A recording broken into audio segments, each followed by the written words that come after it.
ठहराने की बात। भारतीय जनता पार्टी हमारे महायुति के भी कौन सा भी डर नहीं है।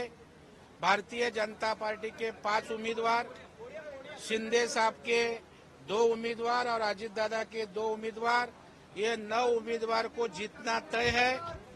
जो कुछ पराभव होने वाला है वो पराभव महाविकास आघाड़ी के एक उम्मीदवार का होने वाला है। हमारी संख्या है, हमें कोई चिंता नहीं है। सर, अगर संख्या बल है तो फिर डर किस बात का है? विधायकों को होटल में क्यों ठहराया जा रहा है? हम ही रखा नहीं, उनको भी सवाल पूछो। चुनाव के वक्त ऐसा चुनाव जब होता है सब हर पार्टी अपने विधायकों को एक जगह रखती है, क्योंकि मार्गदर्शन करना हो, नहीं तो कोई उनको प्रेफरेंशियल वोटिंग के बारे में सुझाव देना हो तो एक जगह रहेंगे तो अच्छा रहता है। यह उद्देश्य है, उसका उद्देश्य बाकी दूसरा कौन सा भी नहीं है। सब पार्टी के लोग इसी तरह एक जगह रहते हैं, वैसे रहिए। जीत को लेकर आश्वस्त है? 100% आश्वस्त है।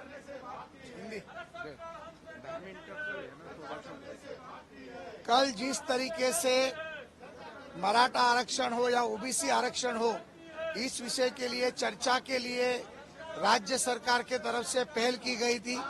सभी विरोधी पक्ष के लोग, सभी सत्ताधारी पक्ष के लोग और सभी पार्टियों के प्रमुख नेताओं को वहां पर बुलाया गया था और ये सुझाव भी सम्माननीय शरद पवार साहब ने दिया था। और उसमें ओबीसी की बारे में भूमिका क्या हो, मराठाओं के बारे में भूमिका क्या हो, इसके ऊपर चर्चा होनी थी। शाम को 6 बजे ये बैठक का वक्त तय हुआ था और 5:45 बजे महाविकास आघाड़ी ने इस बैठक के ऊपर बहिष्कार डालने का निर्णय लिया और उन्हें हमें बताया गया कि उनके पास वक्त नहीं है।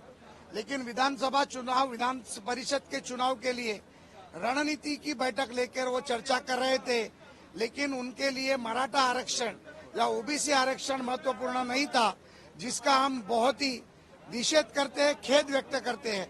जिस तरीके से इनका बर्ताव है, जातीय वेद निर्माण करना, जातीय तेढ़ निर्माण करना, जिस तरीके से माननीय पवार साहब ने 1978 से 84 से लेके इस राज्य में जात जात के बीच में झगड़ा लगाने का काम किया, उसी तरीके का काम उद्धव ठाकरे जी और शरद पवार जी कर रहे हैं।